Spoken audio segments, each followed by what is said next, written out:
Most empires begin in a garage. This one began in a roadside booth over cheap coffee and pancakes. In 1993, the world was flat. Computing was spreadsheets and gray boxes. But Jensen Huang, Chris Malachowski, and Curtis Preem saw a world in 3D. They didn't want to build a better computer. They wanted to build a time machine for the imagination. They called it NVIDIA. It wasn't a tech name. It came from NVIDIA, the Latin word for envy. They wanted to build something so powerful the rest of the industry would look on in a shade of green. But before they could make the world envious, they had to survive it. The first chip was a disaster. The NV1. It was a technical marvel that solved the wrong problem. It used quadrilaterals while the rest of the world, led by a young company called Microsoft, standardized on triangles. NVIDIA was a sinking ship. They had to lay off 7% of their staff. Jensen sat in his office with enough cash to last maybe 6 months. In Silicon Valley, this is where stories usually end. A failed startup mentioned in a footnote. Jensen made a choice. He abandoned the NV1 entirely. He bet the remaining company funds on a chip that didn't exist yet, the Riva 128. If it failed, NVIDIA was dead. There was no plan B. In 2003, NVIDIA was the undisputed king of the PC. They had won the Polygon Wars. They were wealthy, famous, and comfortable. But comfort is a slow death for a visionary. Jensen Huang noticed something odd.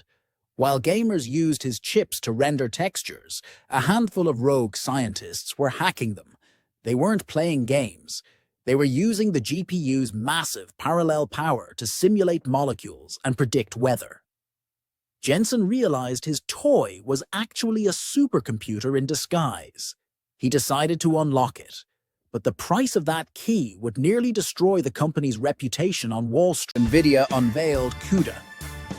It was a software platform that allowed anyone to write code for the GPU using standard languages like C. To the average person, it meant nothing. To investors, it looked like a billion-dollar mistake. For the next 8 years, NVIDIA entered the desert.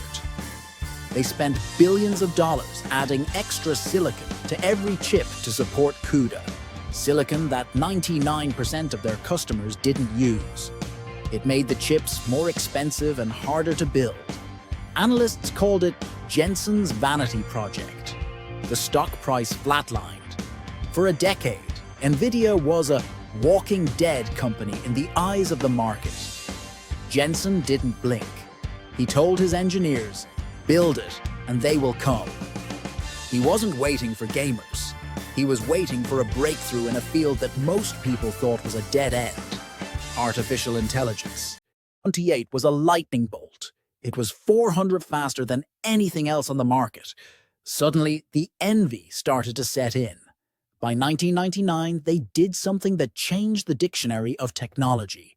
They released the GeForce 256. They didn't call it a graphics card. They called it a GPU, a graphics processing unit. For the first time, the chip didn't just show pixels. It calculated them. It offloaded the heavy lifting from the CPU. It was a specialist in a world of generalists. Gamers saw better frames. Jensen saw something else. He saw architecture that could do thousands of things at once. He had won the battle for the living room. Now he was looking at the stars, but to reach them, he would have to spend 10 years walking through a desert where no one believed him. Then, in 2012, the world changed in a basement at the University of Toronto.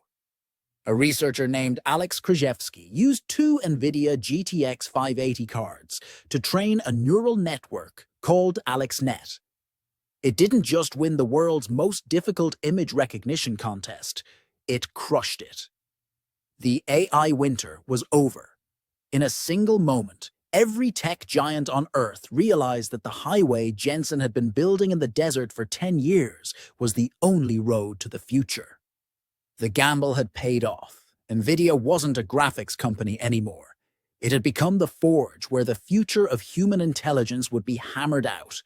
But with total dominance comes a new kind of danger. The world was about to start fighting over the silicon. 3. The world woke up to a new reality. ChatGPT didn't just change the internet, it sparked a modern gold rush. But in this race, the gold isn't metal, it's compute. And NVIDIA owns the only shovel. The H100 chip became the most sought-after object on the planet. Nations, billionaires, and tech giants stood in line, begging for a piece of Jensen Huang's silicon. NVIDIA wasn't just a supplier anymore, they were the architects of the new industrial revolution. Jensen's net worth skyrocketed, but his vision stayed the same. He didn't see a bubble, he saw the birth of sovereign AI. The idea that every country and every company would eventually need its own digital intelligence. Just as the world caught up to the H100, Jensen moved the goalposts. He introduced Blackwell, a chip with 208 billion transistors. It wasn't just an incremental update, it was a 30-fold increase in performance. NVIDIA was no longer just making chips, they were building AI factories.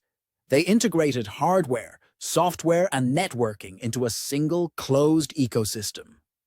The dominance is total, but the pressure is mounting. The NVIDIA premium is high, and the world is desperate for an alternative. From AMD's MI300 to custom silicon built by big tech, the challengers are coming.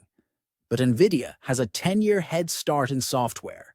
You don't just buy an NVIDIA chip, you buy an entire language of intelligence. Where does it end? Jensen points toward physical AI, the moment the digital brain meets the physical body. Humanoid robots, autonomous factories, and medical breakthroughs that happen in seconds instead of decades. NVIDIA's journey from a booth at Denny's to a $3 trillion empire is the greatest pivot in business history. They didn't just predict the future, they funded it when no one else would. We are no longer living in the age of the PC or the smartphone.